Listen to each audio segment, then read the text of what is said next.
A ver, entendamos para entrar en este tema de que acá hay tres tragedias de las cuales debemos repasar. La primera tiene que ver con un terremoto, luego un tsunami y atención, algo que nos afecta particularmente incluso también a nosotros los chilenos, que es el tema de la radioactividad. No se le puede bajar el perfil a las noticias respecto a los terremotos y los desastres que estos tremendos cataclismos de la naturaleza dejan en una ciudad o país en particular. Pero sin embargo, sí hay un manejo sociopolítico de parte del Estado, en este caso japonés, del país del sol naciente, a la hora de decir cuál es la gravedad de lo que pasó con la fractura de esta planta nuclear en Fukushima y cuya radioactividad sigue hasta el día de hoy contaminando mares y por supuesto parte de la fauna marina. Ojo, están entendiendo bien, porque las costas del Pacífico, finalmente producto de la migración de estas criaturas, que son en gran parte nuestro alimento, pueden venir contaminadas de radioactividad y es ahí donde las organizaciones no gubernamentales ecologistas pueden dar las cifras más exactas, más rigurosas y más verdaderas que por supuesto hasta el día de hoy Japón niega. Pero vamos por parte. Nosotros sabemos, y hace muy poco, se conmemoraba el terremoto más grande registrado, al menos, de la historia de la humanidad, como fue el de Valdivia del año 1960. Sí. Eso era un 9,5, ¿se acuerdan? Sí, pues. Ya. Esto no es menor, esto es un 9. Esto es un 9,0. Casi igual. El 11 de marzo del año 2011, el país segundo más sísmico del mundo, porque el primero es Chile, pero sí puedo decir, el más preparado, con mayor tecnología, con mayor preparación urbanística, incluso con grandes murallones que cubren prácticamente como una muralla china toda la ladera de gran parte de las islas y los focos costeros de esta tremenda nación milenaria, por cierto, no pudo contra el gigantesco terremoto que afortunadamente ni siquiera fue en tierra, sino que fue a más de 130 kilómetros en el Océano Pacífico. Porque siendo una isla, cada vez que hay un terremoto siempre por lo general conlleva un tsunami. Aquí el terremoto 9.0 y el tsunami que cae por consecuencia fueron desastrosos. Y debo decir que el tsunami sí llegó también a las costas de Chile. Ahora, ese terremoto fue consecuencia de nuestro terremoto en 2010, ¿no?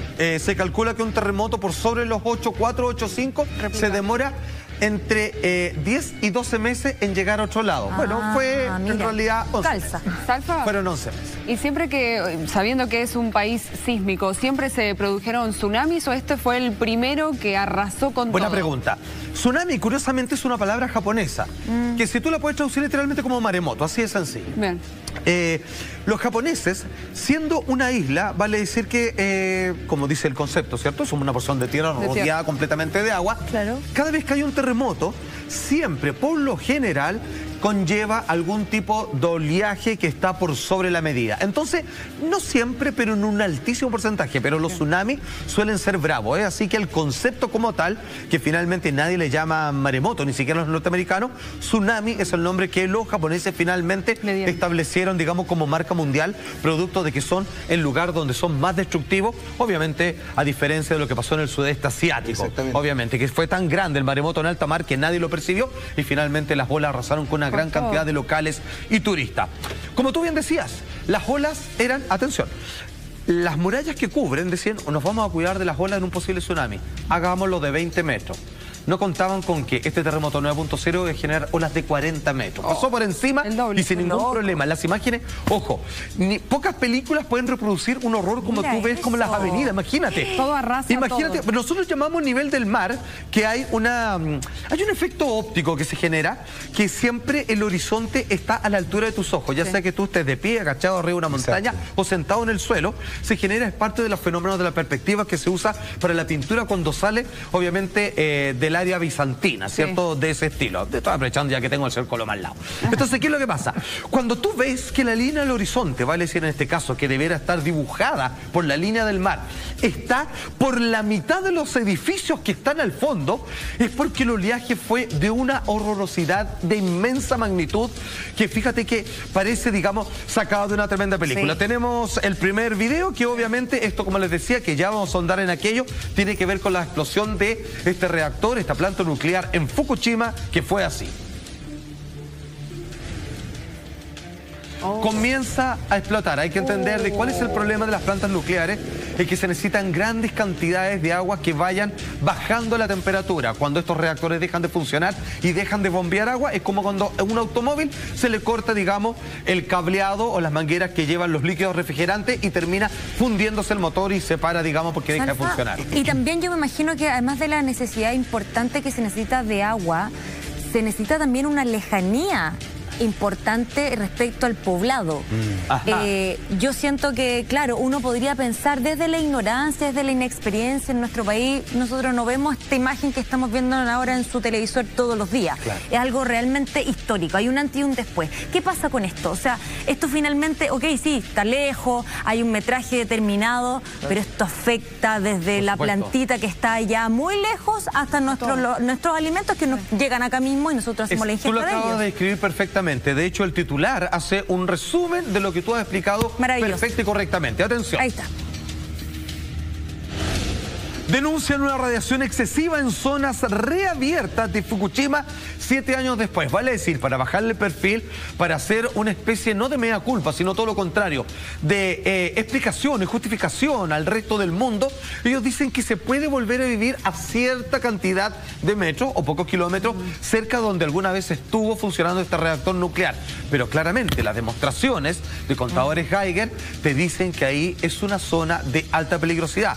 Quizás tú no lo notas de buena primera, claro. Yo te voy a dar las cantidades de peligrosidad que hay ahí, pero finalmente tú, tu descendencia, porque la radioactividad lo que genera son mutaciones genéticas, claro. Porque así como se habla que cierta radiación, digamos, de los microondas que funcionan en los celulares, que pueden afectar el proceso electroquímico de tu cerebro, finalmente esto afecta tu cadena genética de información y que tu hijo nacen obviamente con problemas, me refiero con deformidades y mutaciones, digamos, que no están calculadas por la naturaleza. A ver, históricamente el único antecedente que tenemos es lo que pasó en Chernobyl. Exacto. Y anteriormente en las bombas de Hiroshima y Nagasaki. Claro, pero yo me refiero a una explosión de un reactor nuclear. Por cierto. Sí. Entonces, cuando pasó lo de Chernobyl, posteriormente se hizo un sarcófago sobre el lugar que se tiene que cambiar como cada 40 años, me imagino, para evitar que la radiación saliera. Yo siento que en Japón, o sea, la realidad es que Japón jamás hizo ninguno de ese tipo de planes. Está todo siempre entregando una información de tenemos todo controlado, sí, claro. No ha pasado nada, no, oye, el sarcófago que quieren poner ustedes, no, amigos, no es necesario que está todo bien, no hay nada contaminado. Entonces, yo no creo que la diferencia de la energía nuclear entre los años 80 al 2010, 2011, haya cambiado tanto el manejo. Absolutamente, pero se tienen que entender que si yo lo comparo con lo que pasó en Chernobyl, ahí, no lo voy a mencionar, hay una famosa, muy famosa marca de leche que obviamente trataron de bajarle el perfil porque ahí había una planta industrial que generaba una gran cantidad de este producto para todo el mundo, incluido nuestro país. Entonces, bueno, hay cosas que hacen la vista gorda porque hay muchos millones implicados. Ahora, ¿cuánto es con respecto al tema de la radiación que sigue esto funcionando hasta el día de hoy? Hasta incluso todavía quedan vestigios de las explosiones del año 1945, en agosto, lanzadas sobre Nagasaki y Hiroshima, poniéndole término a la Segunda Guerra Mundial. 20 kilómetros dicen que es más o menos una zona segura de ahí hacia afuera, dentro de lo que según los propios japoneses llegó a afectar estas explosiones, una de 3 que mostramos que hubo en la planta del reactor nuclear de Fukushima. Sin embargo, el rango de radiación de quienes realmente han hecho un estudio acabado, que obviamente no tienen que pagarle ningún favor a nadie y que han ido al terreno para hacer los cálculos respectivos, dicen que el rango de área de peligrosidad podría realmente ser este. Atención. Ahí vamos a mostrar el video del mapa de la radiación. Sí. ¿Cierto? Si estamos viendo imágenes de apoyo mientras tanto entre un poco el 2011 y el 2016. Ahí está.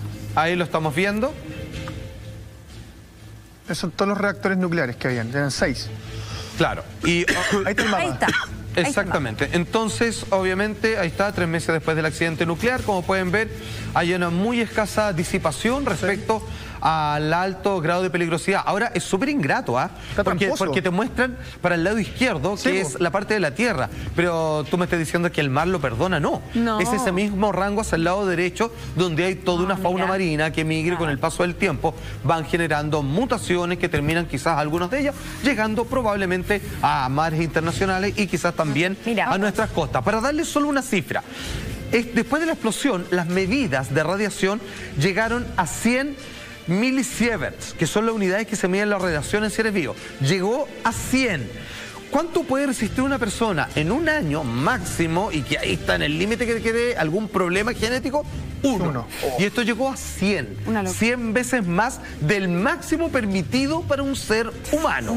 O sea, es tremendo. Es súper. Bueno, las autoridades japonesas volvieron a permitir el paso a algunas zonas y ahí es cuando Greenpeace, entre otras entidades, comenzaron obviamente a ponerle, digamos, un puño sobre la mesa. Le dijeron, ojo, ¿qué están haciendo? ¿Saben qué? Acá yo entiendo que hay un gran negocio, porque ojo, hay campañas, ¿ah? Hay campañas donde incluso presidentes norteamericanos han venido acá y en la pasada dicen así como, oye, Chile, yo recomiendo que tengan energía nuclear. Bueno, se ha hablado. Hay bien pagados los tipos. La verdad es que todo lo que apoya la energía nuclear dicen que es súper sana, que es limpia, que no sé qué. Pero cuando quedan problemas así, y si está hablando de Chile, perdóneme, el país más sísmico del mundo, pueden haber problemas tan graves. Créeme, a ver, no quiero ser prejuicioso, pero yo creo que los japoneses están más o menos en todo mucho mejor preparados que nosotros. Sin duda. Y sin embargo, ellos no pudieron con un terremoto de 9.0, ni con su tsunami, ni con su planta nuclear. Así que yo te diría que por lo menos, frente a la posibilidad de utilizar este tipo de reactores nucleares en nuestro país, a dudar, o por lo menos ser cauto y no comprarle a todo lo que los presidentes norteamericanos de turno, que sí parecen mojados, que es donde más hay esto en Estados Unidos, vengan acá a imponernos esta idea, teniendo tanta luz solar en el norte y sistema eólico. Reactores nucleares, porque Sí, tengo entendido que hay una planta en La Reina, de hecho que está bastante cercana a la fe de San Ramón. Sí, no me gana, que y en ese sentido es bastante riesgosa. No sé cuáles serían los niveles que hay dentro, claro, el alcance que pueda tener. Pero en Chile, en definitiva, la energía nuclear no se ha desarrollado a estos niveles. No, porque, por ejemplo, siempre hay un problema energético en nuestro país. O sea, finalmente son los sistemas hidroeléctrica, ¿cierto? Que también generan un problema con el medio ambiente. Sí, claro, obvio. Mira, si finalmente algunos dicen, como se ha hecho en Alemania, en Holanda, es que teniendo por la inclinación de la Tierra con respecto al Sol, el mejor lugar donde algún país en todo este planeta llamado Tierra podría aprovecharse la luz solar es en un lugar que se llama el norte de Chile. Entonces sería bueno que se invirtiera ahí. Y estamos hablando de zonas desérticas donde pero hay cocinillas y todo. Hay cocinillas para la gente que pueden cocinar, las sacan hacia afuera y con luz solar. Espérate nomás, que te lo digo aquí y ahora desde este programa. Yo creo que ya empezaron, como las carreteras y tantas otras cosas, y como el agua en el sur, empezaron a licitar qué país se va a llevar el negocio de la venta de paneles solares, que hoy día uno los puede comprar donde sea. Después van a hacer con marcas, si no te los van a mandar a sacar. Acuérdese de mí. Hay una cosa que tú... Perdón, por favor. No, que me imagino que el tema de la radiación también es algo a largo plazo. No es que de un día para otro se va, sino que para poder combatirlo, imagino que deben pasar meses, años. No sé cuál es el tiempo que dura. A veces es una generación. Hay que entender que dentro de las personas que sobrevivieron a la explosión nuclear, que tuvieron una exposición directa a la radiación en las bombas nucleares entregadas en Hiroshima y Nagasaki, los que lograron sobrevivir, porque entiéndeme, los que estaban en un cierto rango de los primeros kilómetros, se desintegraron. Otros era tal el nivel de calor que se le empezaba a despellejar, ¿viste? Paciencia. Le carcomía la piel. Claro, inmediatamente. Y algunos se tiraban al mar, que era peor, porque decían, tengo tanto calor, me estoy hirviendo, pero el océano estaba evaporándose porque es como meterse a una tetera caliente. Entonces, los que ya estaban fuera no notaron, los que vieron a distancia el hongo atómico, se dieron cuenta que después los hijos y los nietos, todos empezaron a salir con... 3 generaciones. Exactamente, 3 generaciones de mutaciones. Estamos hablando de personas con un solo ojo en medio de la frente, 3 brazos, manos piernas, digamos, 2 brazos por los lados. Chernobyl, sobre todo Chernobyl. Exactamente, todo eso es producto de la mano del hombre. Aquí estamos hablando de accidentes, los otros fueron bombas nucleares. Esto tiene que ver con un desastre natural, ¿cierto? Pero que finalmente, ¿cuál es el problema? Los accidentes ocurren. O sea, yo no tengo la menor duda de que los japoneses hicieron esa planta lo mejor forma posible. El problema es cuando te engañan. El problema es que cuando todavía hay un tremendo problema de radiación que se está repartiendo, porque, ojo, como la Tierra gira, esto de radiación se genera como una franja. Se genera así como un cinturón, así como un aro. Es como si yo agarro un spray, así, un desodorante, y me doy la vuelta, así como que genera un círculo. Y se va expandiendo y mantiene cierto radio, pero finalmente da la vuelta al mundo. ¿Cuántos años? Hasta 3 generaciones, como bien dice Jaime Coloma.